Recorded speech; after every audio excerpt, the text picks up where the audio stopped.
Hey, Unbothered fam, and welcome back to another episode of Basically Unbothered After Dark. It is literally 8:51 p.m. This episode comes out at 6 o'clock in the morning tomorrow. But I've been so exhausted, honestly. But we're back and we have snacks. Because I have to eat. And obviously, you guys can see that I look tired. I spent most of my day just catching up, catching up with things, getting things kind of back on track with my life, with everything that's going on. Washing clothes, doing things that like you have to do in everyday life that I haven't been able to do because I've been go, go, go. And I'm exhausted, as you can see. I also left my makeup at my mom's house. So there's no makeup. Uh, and we're just rocking with it. We're just doing this. I do have eyebrows on because I've not been really feeling my eyebrows lately. Honestly, I just kind of been feeling like it's, you know, they're not as thick as they used to be. I've been feeling this for a while. They're not as thick as they used to be. They're not where I want them to be, everything like that. So I've been really so conscious about my eyebrows. I actually just looked up how to DIY some eyebrow serum. So look for that because I'm absolutely going to do it. I'm about to add it to my Amazon cart. What do you mean? But other than that, what else has been going on?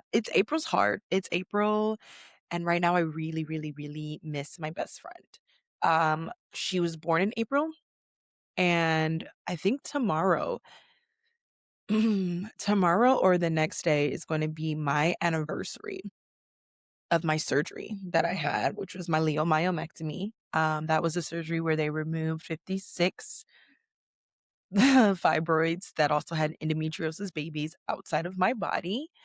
And obviously that sucked. But it's also the anniversary of me and my best friend having our last fight. And so April is just really hard for me. So I was in yoga and I was just bawling my eyes out. And I've also just been feeling really lost and really lonely lately, like not really knowing where I belong. When my best friend passed away, I felt like very gone. Even when we were fighting, I felt very just kind of like, where do I go? And I think a part of myself attached myself to my cousin a little bit more, even though she and I were really close. Um, and then my cousin and I fell out, and that's been so hard. And I don't really get to talk about it much because obviously it's my family and affects all of my family. So I usually just kind of keep it all in and just let the parties do whatever they want because it just kind of feels like my feelings when it comes to it just doesn't matter as much. And that's just kind of the reality of the situation. But it's also been really hard because I lost another person that was really significant to me in my life. And losing that person has just been really, really, really hard for me. And my desk is a sticky mess because of agave. Oh God. Ugh, I just got it on my hand. Um, it's been really hard. It hasn't been easy, and I probably put way too much. It's not been easy. I've been struggling. And then that coincides with me falling out with a lot of other people. I don't know what it is. Maybe, my therapist and everybody else says I need to be easier on myself, but I have this tendency to just blame myself for everything that's happened and be really, really, really hard on myself. I can't make anyone else take accountability, but I can take accountability for my actions and what I've done and everything in that way. And that's just the only way that I practice, honestly. And can become really difficult sometimes because, you aren't the only reason why something happened in your life. There are other people who participated in it. And sometimes it's hard because those people want to take the easy way out. And I never want to be one of those people. I like never want to be someone who takes the easy way out. And so I think that because of that, that means that I just become a lot harder on myself. So I was just having like a good cry. you know, like where do I fit in now? Now that I've lost my best friend, I've lost my house, I've lost one of my dogs, I lost my cousin, I lost some other people who were really, really close to me. And where do I belong now? And I thought that I belonged at work, but recently it's been kind of feeling like I don't belong there either. Um, and that's not to anyone else's fault. That's just really what's going on with me. And just feeling very isolated and alone and just really not knowing what to do with that. So those those are all the things that have been going on with me, and I've just been really struggling with that. I don't recommend this on anybody. I've lost so many things in such a short amount of time, and I've truly, truly, truly been struggling with what does that say about me? What does that say about my life? It hasn't been easy. And this month is just going to be really hard. I can only be, accountable for myself. And then outside of that, that's just all I got. But we are going to get into the episode.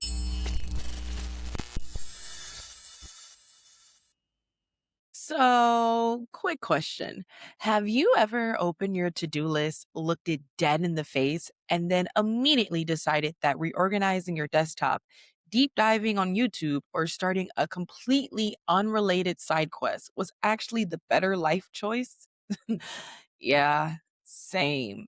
And that's exactly why this week on Basically Unbothered, we're talking about something that doesn't yell at you to wake up at 5 a.m. or just be more disciplined like some productivity drill sergeant. We're talking about A Pinch of Productivity, the secret sauce for motivation by Don Turner. Because instead of shaming you into being productive, it gives you the pinch framework: pressure, interest, novelty, challenge, and humor. Translation: you're not lazy, your brain is just bored. This is about learning how to work with your brain instead of fighting it so you can actually finish the things you keep putting off without turning your life into a boot camp montage. So if your motivation bar has been sitting at low HP for a little too long, go check out A Pinch of Productivity wherever books are sold. And maybe, just maybe, we'll finally finish one task before starting 5 new ones.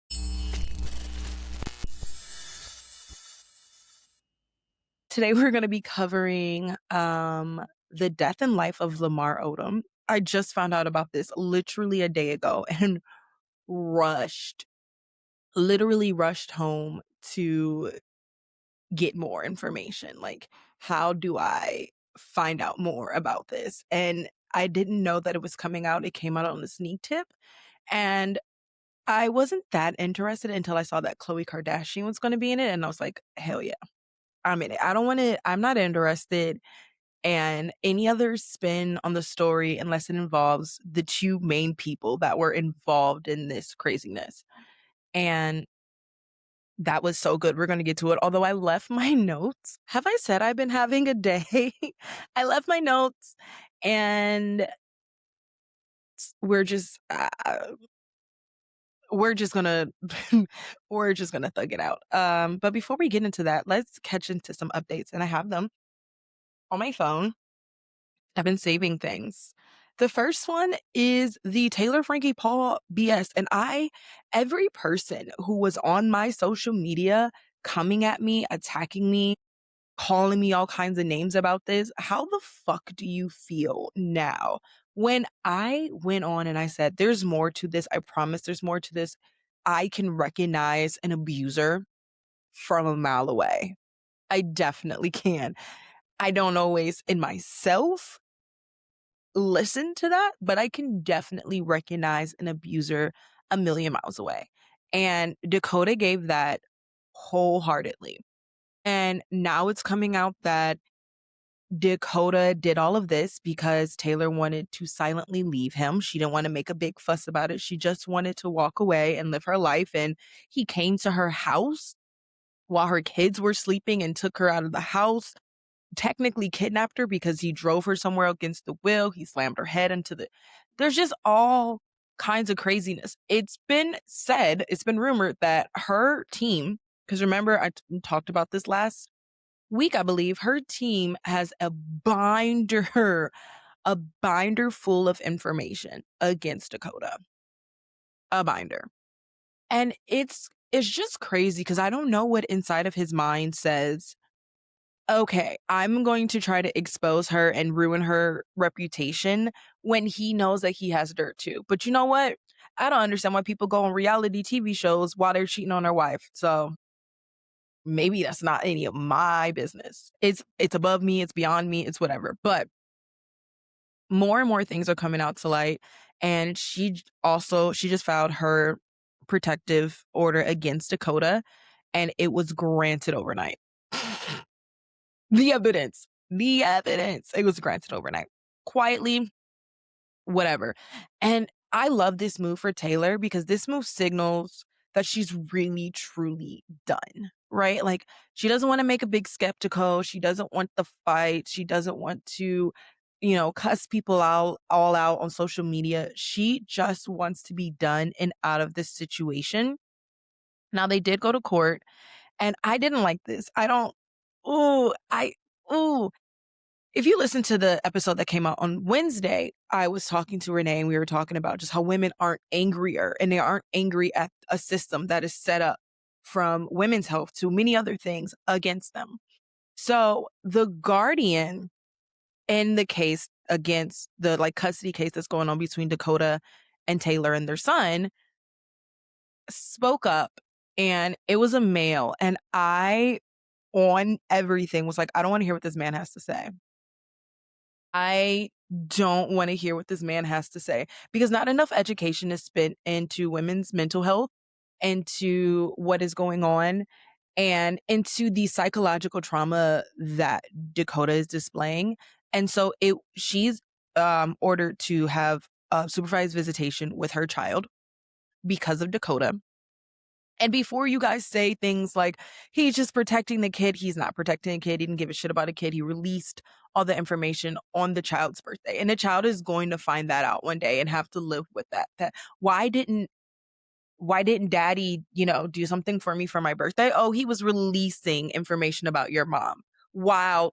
All the while knowing that he was the true villain in this story. He doesn't give a fuck about the kid. It's been proved, even when you look at the video that he released, that the door was behind him and at any point in time he could have left. But instead, he kept walking towards her daughter. And what they said in the protective case is that Dakota may very well be the instigator in saying these things, but because he had the baby in his hand while he was doing it, and Taylor Frankie Paul, we were talking about reactive reviews, reacted while the baby was in his hand, that's why. And it's so backwards because what about the fact that he had the baby in his hand the entire time while he's degrading his mom? You think the baby's not going to internalize that? You don't think that is also child endangerment? That you are willingly knowing that you are using words and languages and actions to get a reaction out of a person, and you know how that person is going to react, and then you put your child in your arms. That is still child endangerment.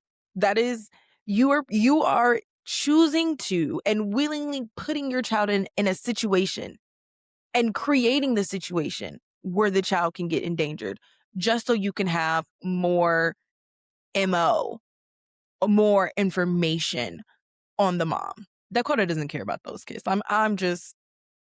I'm not saying that he doesn't love them. I'm saying that what his goal is right now is not his children. What his goal is right now is to make Taylor Frankie Paul pay. And that's shown by, again, the description of her saying, hey, yo, we were at the house and I was like, all three kids are sleeping in this house. We're not doing this here. We can go outside and have the conversation. And then he proceeded to take her away from all three kids who are watching these three kids while they're sleeping. What if something happened? None of that matters to him. What matters to him is how he can get to Taylor.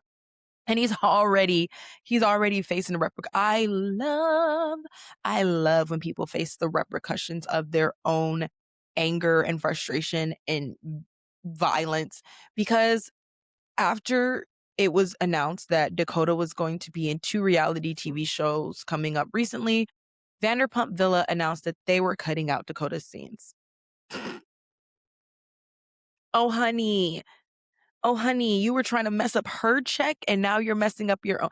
This is why I say what is done in the dark will always come to light. What is done that is not done with the intention, like a good intention, will always come to bite you back in the ass. I promise you.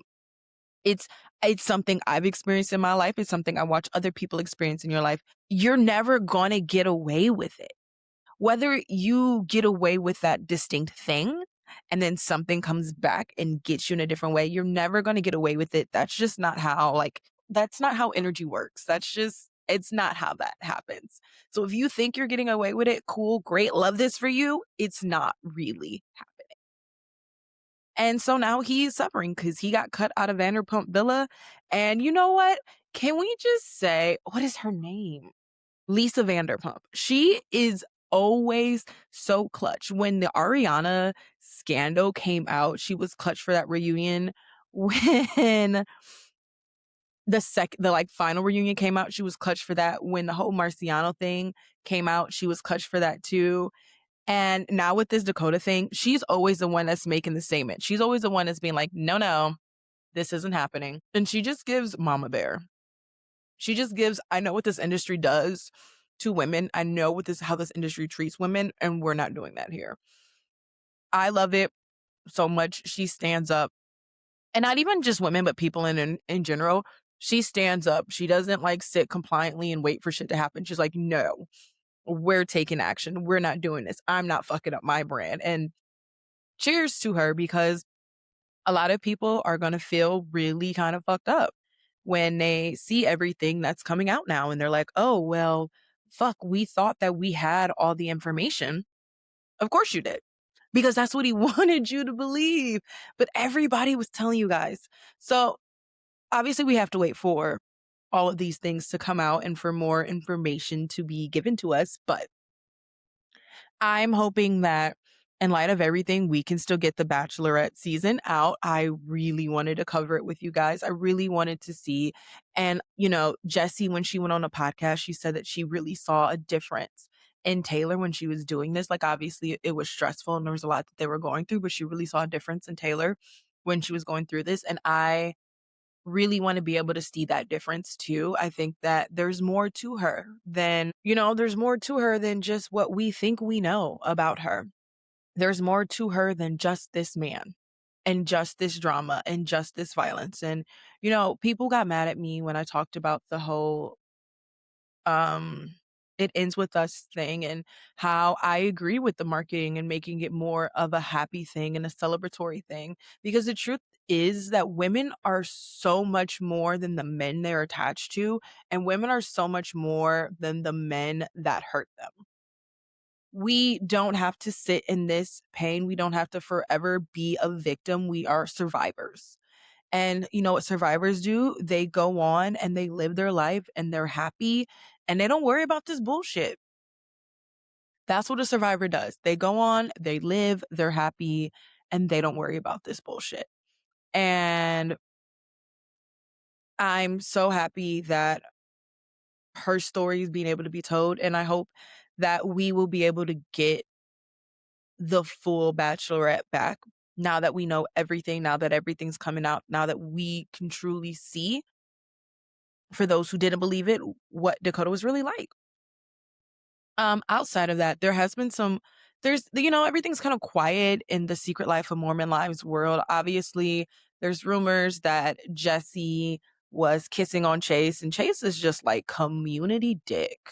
Ooh, honey, is Chase community motherfucking dick. That man, that man stays trying to ruin Miranda's life, but also wanting her at the same time by sleeping with all her friends or just dating them, falling attracted. It's giving he's still obsessed with Miranda, and this is the only way that he can he can be close to her in that sense is by doing these little things and messing with her, by messing with her friends. It's weird. Jessie also was recently posting photos with Marciano. And then she came and she made a video about how she knows that everything seems really strange. And it is. She's trying to figure out what does her life look like now that she's getting divorced for the second time and there's kids involved and her life it looks a lot different and now she's doing it, on a public platform, which obviously she didn't expect. She didn't come on The Secret Life of Mormon Wives to get a divorce from her husband. They had this whole thing where they were the more progressed. They were the more progressed version of LDS. They were, showing what didn't exist in these toxic marriages that happen a lot in the Mormon culture. And then you found out that the two people who were like displaying this really weren't. And that goes to, I think that there was obviously an attempt, and I think that there's work being built, but you can't just break down that system in one relationship in a couple of years. Like that just doesn't happen. There's a lot that you have to unlearn. And this is coming from someone who has to unlearn so many things. I just cried in yoga, guys. Of course, I have to unlearn so much. I have to unlearn the feeling of not belonging. I have to unlearn so many things that have happened to me in my childhood that repeat itself with friendships and circles and everything like that. I have to figure out how to get out of that space my own self. And so I don't think that that's something they can just magically wave a wand and it just goes away. But we'll see. In other news, oh my gosh, the Devil Wears Prada full trailer came out. Full pause. I'm so excited. I completely I completely forgot that we were in Devil Wears Prada season. We are in a beautiful season of movies in general. A lot of these movies are women centered, including a movie that I'm going to cover next week, which is Pretty Lethal. There are a lot of women centered violent kind of movies coming on. I'm actually considering watching Ready or Not and Ready or Not 2. I need you guys to let me know if that is good because it's on my list. And maybe I'll just go through a whole like women centric thing going on. But I'm so excited. The trailer made me so geeked. I love seeing where all of these characters have evolved, where they landed, and how they fall back into each other. And I cannot wait to see this movie. I might actually go see it in theaters, guys, and I don't even go to theater. I'm gonna have to ask my mom. Be like, "Mommy, let's go to the movies together." Because last time I went to the movies was for Wicked 2, and I went with my mom. I think that's just the way it's gonna happen now. I think the only way I'm gonna go to the movie theaters is with my mom. Maybe it's our new thing. I don't know. But guys, I'm so excited. It looks like it's gonna be so freaking good. And let's go. There, like I said, there's so many good, like women-centered movies that are coming out. And I don't know if there's something in me because everyone's like, you should watch Project Hail Mary. And I'm like, that movie has not interested me at all. At all. I also there's a bonus clip that's gonna come out. It was supposed to come out today. Shit. That's gonna come out probably on Saturday from the episode that I did with Renee. And it was talking about how tired we both are of these stories of women being centered around men. And that is one of the things that I'm really excited about in this kind of movie season that we're getting into is a lot of these movies that are coming out aren't centered around women and men's relationships. And I love that. I'm in my life where my life isn't centered around a man. Sorry, it's just not. Um, and to be honest, I don't know if I want it to be. I'm not going to pretend there's a part of me that wants to be rescued. And I don't know if it's that I want it from a man or just want it in general, but that's because I'm suffering and I want kind of like that suffering to end. But there is a bigger part of me that also realizes that, I don't want my life to be revolving around that. I don't even want my life to be revolving around love right now. I want to truly develop a foundation for me and for my life, and I wanna figure out what my life looks like and smells like and feels like and tastes like next, and then I wanna invite someone into that space once I really feel like I have a handle on my life and what it's gonna be next, and then I'm ready to have someone come into that space. So, that's just how I feel. I'm so excited for that. There's also some speculation around the Euphoria premiere that happened yesterday. And y'all are dumb. Zendaya said, so the speculation is that Zendaya showed up to the premiere late so she wouldn't have to be around Sydney Sweeney. And Zendaya said she was not doing press with Sydney Sweeney. And y'all didn't believe her when she said, I'm not doing press with Sydney Sweeney. And she stood on business. And this is why Zendaya will always be one of my favorite celebrities. Also, because we're in the same era. Zendaya is a person who out on the street, you see her and she's just comfy. She's just living her best life. She is just, you know, I don't want to be all dressed up. I just want to be comfortable. And then when she goes to these shows, she's looking fabulous and gorgeous. And that is what I want in my life. I want most of my life to be I'm being comfy. And then I show up and I wow. And you're like, holy shit, she can actually get dressed. She can. She doesn't actually just wear leggings and t-shirts all day. But until then, I love that Zendaya always stands on business. And whether it's beneficial for her or not, she's going to stand by what she believes in. And there's a lot of celebrities who don't. And that goes out to everybody else who is doing press with Sydney Sweeney. Because whether you guys can argue that she means it or she doesn't mean it, she is extremely detrimental to a culture and contributing to the culture that is going on in America right now that is extremely detrimental to people. And I had someone was in my comments. I want to make a section where I just read you guys some of the shit people say in my comments. And that might happen. That might happen very soon. But someone was in my comments and they go, Sydney Sweeney has better genes though. And I said, oh, actually, I don't think so. I think they're a little flat in the ass. Take that as you need to take that, okay? But Zendaya stood on what she stood on. She said she wasn't going to do it. She's not going to do it. She has little girls and little boys looking up to her. And that means something to her as a celebrity. It's not just about the money. It's not just about the press. This is her life. And that's what she's going to do. So if you're pissed off about Zendaya doing what the fuck she said she was going to do, y'all are stupid. She said she was going to do it. If you want to be mad, I guess. I don't know, but it's not going to do you any good, but I guess live your life. All right. That being said, I think that's all of the things that we have. I am watching this really ghetto TV show, which is Beauty in Black. It's so ghetto. I do have to skip parts of it because it really is just so much drama and I really can't deal with it. But the parts on TikTok that I've seen, I have to see more.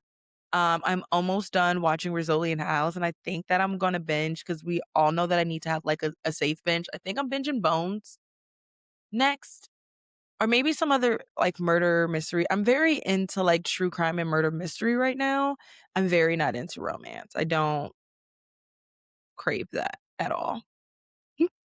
But I am almost done with this book, which is Famous Last Words. This book is so good. I'm literally like less than 100 pages got left. I'm going home to finish this book.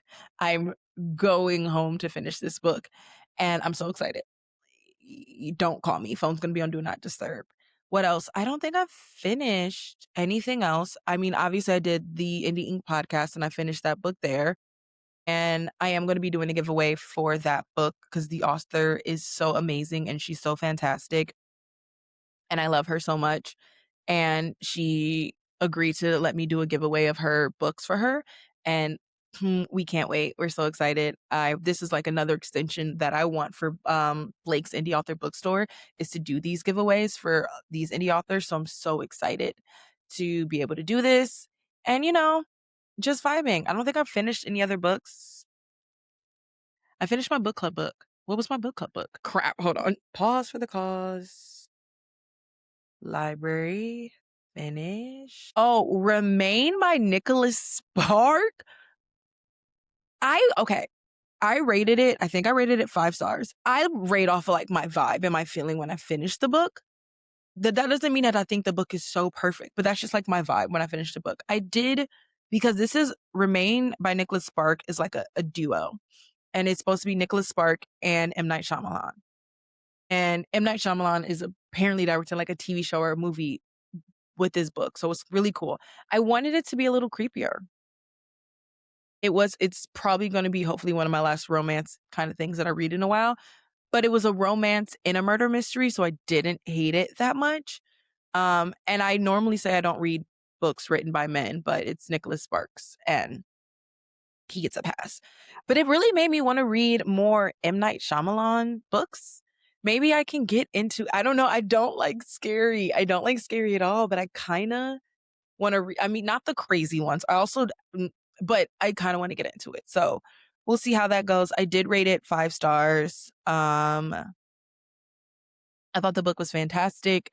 The premise is that he basically, how we were describing is that he falls in love with a ghost. But the ending is fantastic, but he falls in love with a ghost. And he like goes to this house and he rents it out because he's just got out of like a mental place, which is like, okay. But he just gets out and he's trying to build his friend this house, and he's there, to oversee some of the stuff, and he finds this ghost in the house, and there's a whole thing that entangles, and then all of a sudden he's trying to solve a murder mystery, and it's really, really good. And the twists are twisting. And this is why I'm saying, y'all who love Frida McFadden, y'all really don't know the twisties. Y'all don't know the way that you could set it up so it's so beautiful and then it twists. That's just my feeling. I feel like Frida McFadden books are just like base level murder mysteries. They're like your step into murder mysteries and thrillers. And then once you get out of there, you get into like these crazy ones. And then you're like, oh my gosh, I love them. So they're definitely going to be more in my rotation right now. But we're going to get into our main topic of the night, which is the death and life of Lamar Odom. After these words from our sponsors. Boom.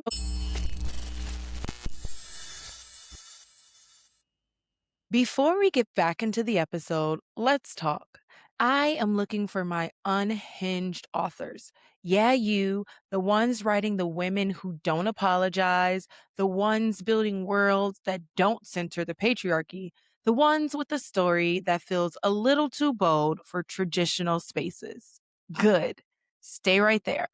Pages Against the Patriarchy is now looking for authors to join our live online book event. This is not your average, polite, bookish panel.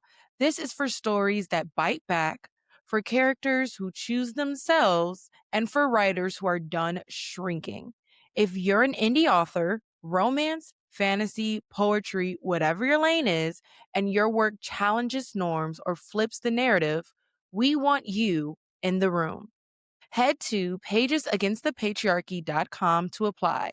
That's pagesagainstthepatriarchy.com.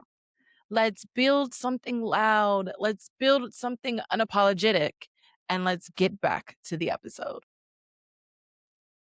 Quick pause, because if you love dark stories that don't flinch, Olympic War isn't a soft love story.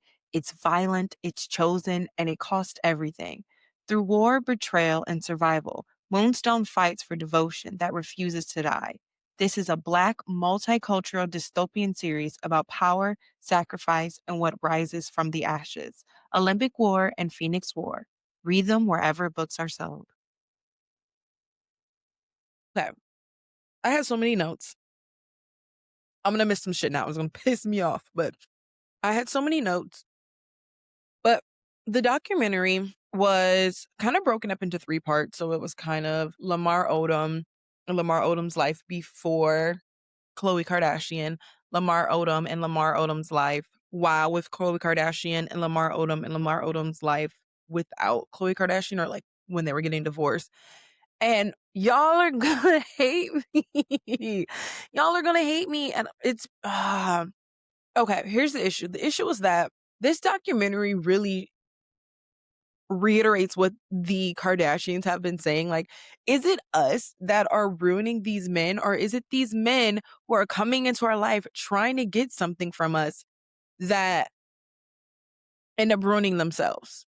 And we're just, kind hearted, whatever people, probably a little bit stupid, not saying they're perfect, not saying they're even good all the way. That's not for me to judge. But there was, through this documentary, they talked about Lamar and, him finding basketball and him having a lot of tragedy in his life. And he did. His dad was a drug addict. His mom died from cancer when he was 10. He found his way through with basketball. He got in a serious relationship when he was in high school. And then when he was in college, they had their first baby and they had a daughter and then they had a son, and he gets signed to the Clippers, and, they move and his whole life changed. And then he loses a kid. And that's really, really fucking sad. Like, and the part of that, when they were going through the story, the part of that was the saddest to me was he was engaged to the mother of his kids. They were not, it was an off season and they were back. I think he was like from New Jersey. And the kid passed away, sudden infant death syndrome. And I think that this is why I say when you get married really young, or when you start these serious life changes really young, sometimes it doesn't make it through, because sometimes like what you value is different. And I think that for her, which was the mother of his kids, I think that she valued staying together and family and wholesome family values and healing with that together. And I think that potentially for Lamar, like they talked about in the documentary, basketball was his way out and his way through everything. And when his son passed, he just kind of ran. And he ran back right back into basketball. And he ran right back into the lifestyle, that he was doing. And I think there's a lot of guilt that he feels surrounding a lot of that in his choices, but that's how we got there. And I always feel really sad for someone who's gone through a significant amount of pain. I have never lost a kid.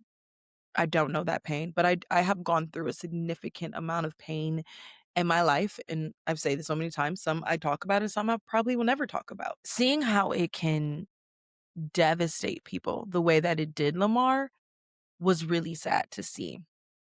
Seeing the choices that he made because of the things that happened to him in his life was really sad. And I don't want whatever I say after this to take away from that. Like, that man is really struggling and going through something. And I hope sincerely that is it has gotten better.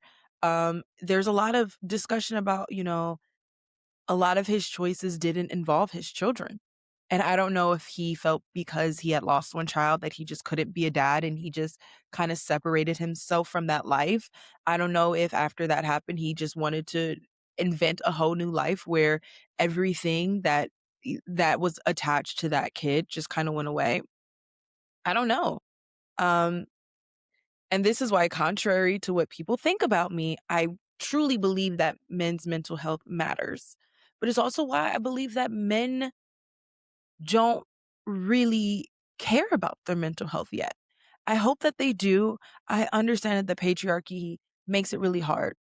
And I understand that a lot of men see this and they think that it's women who are making it really hard for men. And they don't understand that women can also participate in the patriarchy. And that's why it needs to be dismantled, because the patriarchy isn't just men. Like, women benefit. Women benefit from the patriarchy as well.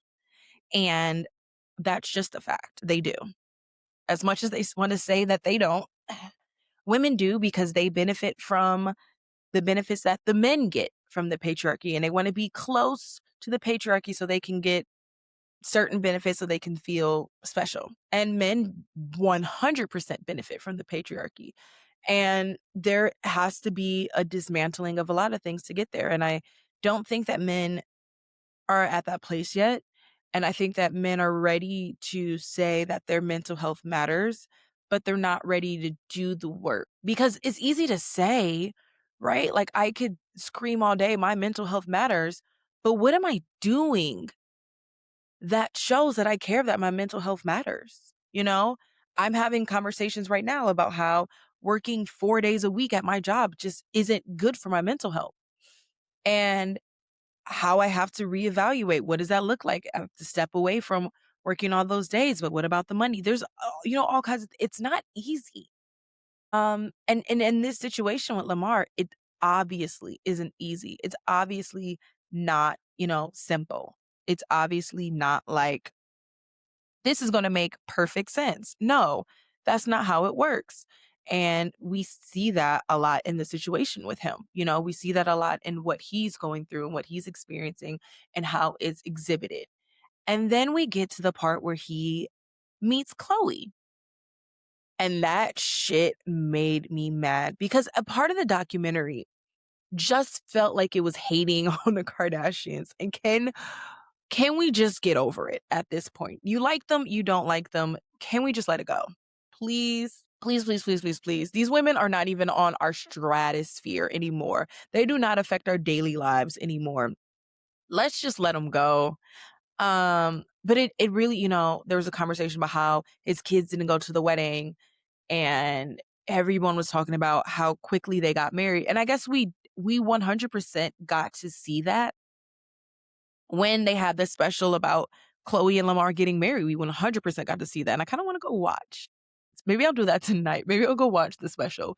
But we did get to see it a little bit with the special. But at the same time, you know, we saw her family really rally around her, whether they agreed or not. And that's one of the things I love about the Kardashians the most is whether they agree or not, the family rallies around the family members' choices. Like they're not going to be, well, this is a stupid choice. I'm not supporting you in this for the nine times out of 10. They recognize that this is your life. These are your choices and I'm going to love you through them. That was not something that was kind of shown on his side of the family. And I don't know if it was because there was some lingering resentment. It was clear that there was some lingering resentment between his family towards the Kardashians, even when they get to the point where he had his OD. Um, which like knowing more information is crazy sauce. But it started to be clear that, even Lamar himself admitted that there was an attraction to Khloé. There was a love for Khloé, but there was also an attraction to her life. And this is what I'm talking about. You guys, you keep trying to make me feel crazy about it, but this is what I'm talking about. He obviously had an attraction to her, but what he wanted as well was the life that she was living. The problem is that when you get there, you have to meet and show up and be a certain thing. And if you're not ready, if aren't prepared for that level, when you just go and try to grab it instead of letting it come to you, oh my gosh, the universe is talking to me through that. When you just start trying to grab it instead of letting it come to you, you're not really prepared for it. And he definitely did, they talked about how he wanted the connections that the Kardashians had because whether they had a lot of money or not, they had connections. And he wanted to take that step into it. His family said that, he always wanted to be on a reality TV series. He says he doesn't know whose idea it was to do Khloé and Lamar. Khloé says that it was 100% his idea. I believe her. I believe the person who wasn't addicted to drugs and lying and sex. Fucking to me. Um, but it is hard to see like that, his his kids weren't invited. Either they were invited to the wedding or didn't want to show, which was like wild, but I don't know anything about that. I love that for them, but that was their choice. They said like his family wasn't invited. And his aunt was like, well, I wasn't invited because he knew that I would have stood up at the wedding. And I'm like, maybe that's why you weren't invited. Yeah, you're right. You weren't invited because you just fucking couldn't be supportive. I also, side note, I absolutely fucking hate the tradition of someone standing up and objecting to a marriage. It's not your fucking place. I'm so sorry. It's not your fucking place. If those two people couldn't figure it the fuck out that either they should be together or not be together, it's not your fucking place. And waiting into the exact moment where they're about to say I do to say something is diabolical. Okay? It's not okay. No, no, no, no, no. If you have feelings and you want to express them before they get to the altar. And if you express them and they haven't listened to you, that's on them. It just is. That's on them. And there's nothing else that you can do with it at that point. You just have to accept that that's how it is. Um that being said though, there was a lot of talk about how he wanted, the wedding to be this big spectacle and he wanted the endorsements and the TV show and everything. It got a little confusing because there was conversation about him getting it kicked off a team for drug use, but they never really elaborated on what team that was he got kicked off for. They did spend a lot of time talking about Ron Artest, aka also known as or currently known as CKA. Meta World Peace was in there, and you find out that he was the connection to how they met up and how they kind of started all of this. And I don't know, it seemed like one person really genuinely wanted love and one person wanted love and or more. But then they get into his drug abuse. And that was kind of rough. And it was just rough. No, it was rough hearing about it, and a lot of it I didn't pay attention to. I don't Obviously I talk about pop culture, but I don't follow TMZ. I'm not watching everything that they put out all the time. I think that's just so fucking toxic to be so obsessed with people that you're watching these tabloids and these things about every single moment that they do in their life. But you start to see the pattern when the drugs really started to get heavier. And it was funny because Khloé said that she thought that the drugs were under control. And a lot of people talked about that, where he could be on drugs for 2 weeks and then come back, meet weight, go play sports. And they thought it was a recreational thing because cocaine is still considered a recreational thing. And when, obviously that spiraled and it got out of control, and, Khloé talks about how he would go missing for days or hours or weeks, and she would have no idea where he was. And she got phone calls from women being like, oh, hey, your husband's here and he's not okay. Like, you need to come get him. And I called your mom first. And I'm just like, what? My heart breaks for Lamar, but my heart breaks for Khloé because that's not what she asked for. That's not what she signed up for. And obviously you don't know what's going to happen, but like, diabolical. And even, Lamar talked about it, like, how stupid do you have to be to propose to this woman, to get married on national TV, to have these TV shows about your love and then go cheat on her? How stupid do you have to be? And he wasn't stupid. He was just hurting. And he didn't know how to heal. He didn't know how to help himself. And I've been there. I've had my own Lamar. Drugs weren't involved, but I've had my own Lamar. And I've always felt for him. I've always felt for him. I've never been like, F that man, he's so terrible. I've always felt for him. I've always thought about all the things that happened in his life that sucked, that were miserable, that he had no control over. And it makes me feel sad, but at the same time, it doesn't excuse the behavior, you know? And to watch Khloé have to like think that she has this whirlwind love, because what she described is the same thing that I felt when I had my Lamar, right? There's a joke in there. You guys just don't know. Um, about when I was in my situation, I fell head over heels. And that was so not like me. I was so guarded. Um, for most of my relationships, there were times where I was a little bit more into it. But I've always kind of been like a hopelessly romantic, but still kind of guarded person. And I've always been quick to walk away. There's been very few times where I was quick to walk away from a situation. And that situation just changed it on his head. And Khloé talks about that too, how it was so different from what she's ever experienced. And it's so different from how she's ever acted in a relationship that, like, she just, she, she was just, she thought that that was it. And I resonate with her entirely. And then for her to think that that was her happily ever after, and for her to get what she got out of it, a man who's doing drugs. And, they showed a clip of her being like, when I wasn't coming home for Christmas with the family, I was telling you guys I was with him and I had no idea where he was. Like, I was lying and hiding and keeping these secrets from you to protect him.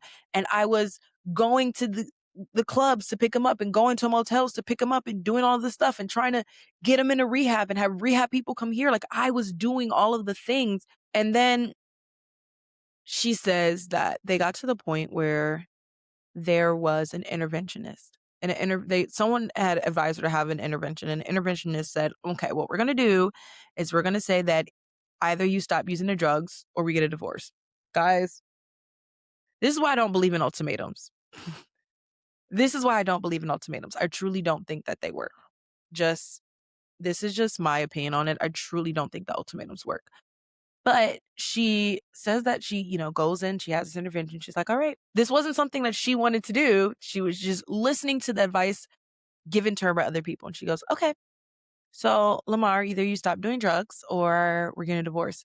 And she says, he was like, all right, we're getting a divorce. I'll pack up and leave. That broke my heart. And she in the documentary goes like, wait, no, that's not what I wanted. That's not what I was looking for.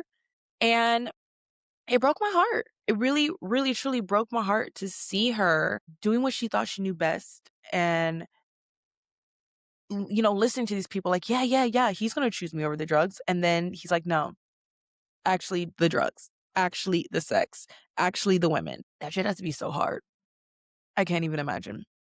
I can't even imagine. And obviously a lot of time played out in between then. And Khloé had to get a divorce she didn't even want because she listened to these people. And what she really wanted was to get the man that she loved to stop doing drugs and to stop cheating on her. And let me tell you how I feel that in my soul and how heartbreaking it is. When you go through something that's so traumatic, you feel alone. And then when you see someone else go through it, you don't feel alone. But then you also feel really sad to think that, like, this person has experienced this really horrible, traumatic thing happen to them in their life too. And I hate to see it. When I walked away from my situation, I walked away, but I say this so many times, I walked away without thinking that, like, I would ever love again. And I imagine that she probably, felt the same way.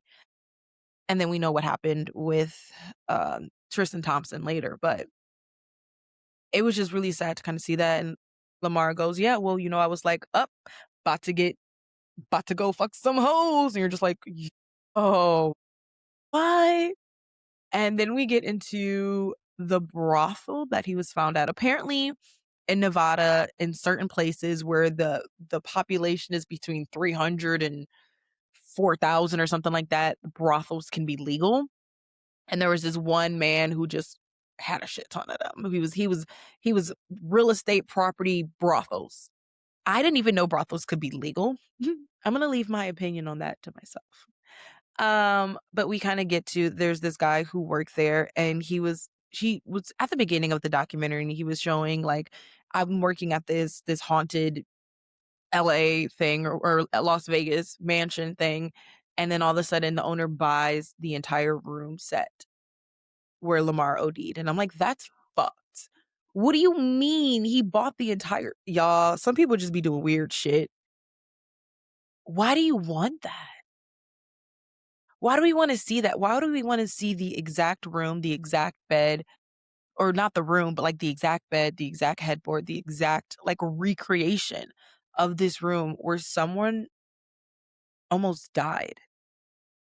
Where do we as like human beings stop and really think that shit through and be like, this isn't needed? We don't need this. We don't need to see this.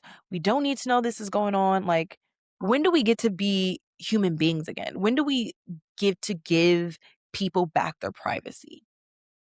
Because you who are listening could have OD'd over something, or could have relationships or something, or know someone who did that, and no one is ever going to take the bed that you had one of your worst moments on and put it in a museum. And like, to me, that's just like, that's crazy. But we find out that, Lamar sought out this brothel and they didn't even think it was going to be him, and they were really cautious. And then he goes there, he gets this extra special room. It's rumored in this documentary that what he OD'd over was performance pills. My guess is that because they said that he only did cocaine before he got there and he was there for 2 or 3 days.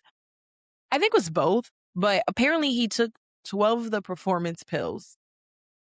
You're only supposed to take one in a 24-hour period. So, I mean, he has admitted that he's a sex addict, but like, yo, whose vagina are you doing this with? Because there's no way. There's no way. Y'all don't get to call a timeout. Y'all don't get to tap out. Is it just because you're having like a circle of people come in? Once one is done, you're like, all right, go ahead. And then you bring it up. That's gross. I don't even like to make judgmental statements, but that is fucking gross. That in itself is just, can't believe it. Anyways, he ODs. They call, the ambulance. They come. He apparently, when they turn him over to his left side, white fluid comes out of his nose and his mouth, and they're really worried. And they're like, you need to hurry. They rush him to a Nevada hospital. His family finds out. Khloé finds out.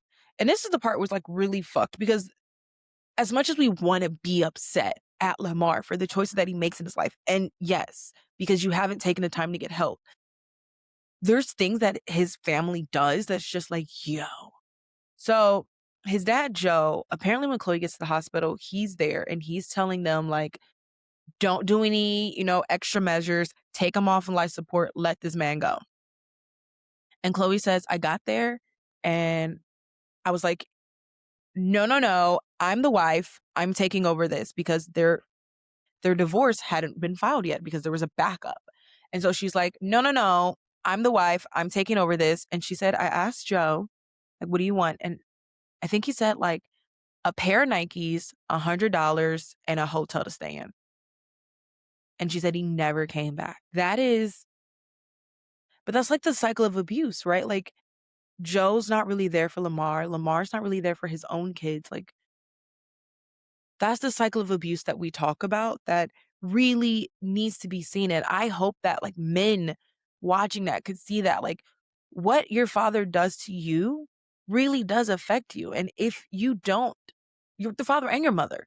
If you don't take the time to really explore that, to flesh that out, you will continue to make the same mistakes over and over and over again until you get it right. That's just kind of, unfortunately, the way that it is. And that was the way that it was for him.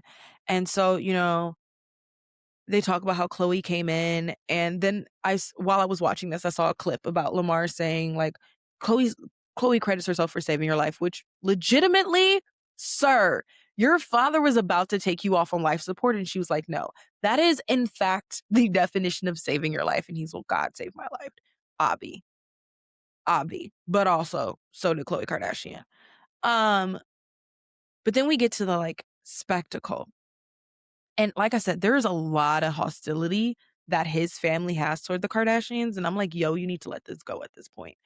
Although I get it, I don't understand why it is, but I can understand the hostility of you thinking and you experiencing something one way and never having a conversation or getting to understand it. And they talk about how eventually, Khloé started severely monitoring the people who came in to see Lamar. And they make it seem like she was just doing this vindictively. And when she tells her story, she's like, no, there were drug dealers checking into this hotel to go see him, digging through his bags, trying to get money, trying to get belongings, trying to get drugs out of him while he's in a coma. Like, there's no way. And his ex-fiance, the mother of his kids, she goes, yeah, well, she was going to make all the family sign an NDA. And I was like, I know, not me. And she's like, no, not you, but the rest of them. And, the children talked about how there was this circus around them being there and there's police and they're like, we just want to pray for him. And it's like, it's clear that maybe because they weren't around their father that much, that they didn't understand the media spectacle that happened around Hollywood, people who were in Hollywood, people who were in LA, the Kardashians, and Lamar himself. That like there definitely needed to be protections in the hospital that is not equipped, They're in a hospital in Nevada. They're not equipped to do this. Um, and that was just really like frustrating to see. You would think that at that point they could come together and they could work together. That is just not what happened. But they finally get to move him and he gets moved to Cedars-Sinai after he wakes up from his coma. He says he wakes up pulling out things and Khloé goes, he wakes up, pulls out things, these tubes and everything. He looks at me and goes, hey, baby. Hey, baby. And then passes out and goes back to sleep. But eventually he gets moved to Cedars-Sinai, which would have the protections. Ironically, Cedars-Sinai is actually the hospital my brother was at after he got hit by a car. It's apparently an amazing hospital. My family didn't have that experience, but my brother was also in a coma for almost 3 days. But that's when he starts his recovery and that's when he starts working. He has to learn how to walk again. He has to learn to talk again. You see a lot of videos of Khloé never leaving his side, Khloé being there. Khloé, she said that she wanted to control the energy. She wanted to make sure that it was healing. She only wanted to let people in who were going to do that for him. And he starts to recover. And this is where we get towards like the end of the documentary. They start talking about how he starts to recover. And then, they celebrate birthdays, all of that. He gets released and Khloé's like, oh, fuck, where is he going to stay? And she rents out a place for him. She pays for all the doctors. She pays for this stuff. Also, side note, she wiped his ass, his shitty ass. That is love. I'm not wiping nobody's shitty ass. That's love. That is love. And that is love for a man that was in this situation because he was in a brothel. That was in this situation because he was, he couldn't stop cheating and doing drugs and all of this stuff on you, right? And you are still there.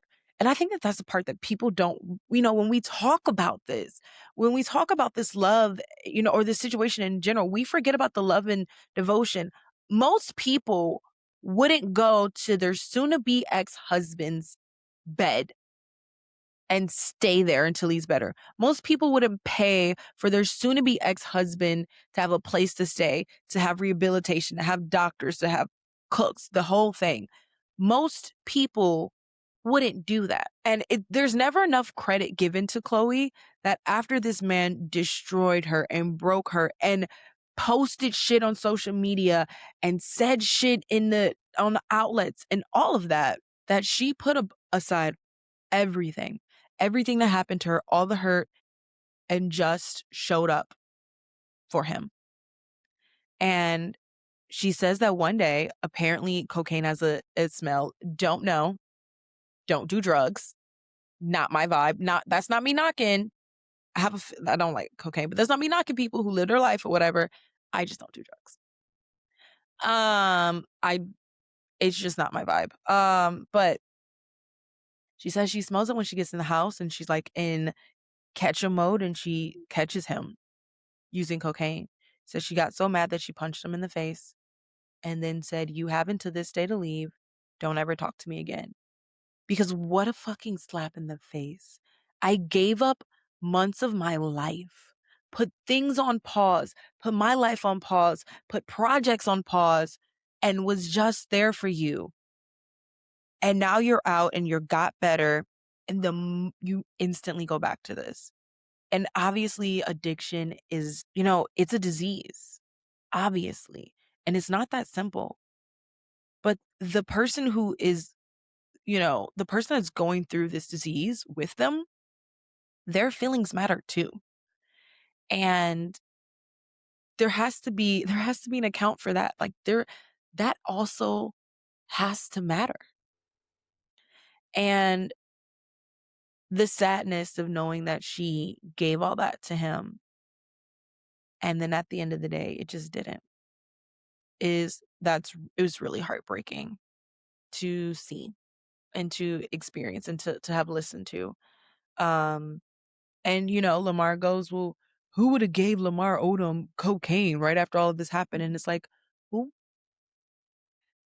Unfortunately, there are always going to be people who will capitalize off of your downfalls. And I like, there's always, whether you're watching a documentary or you're watching a horror movie or whatever, there's always something that you can learn from that. And one of the biggest things is there is always going to be somebody who wants to capitalize off of your lowest moment.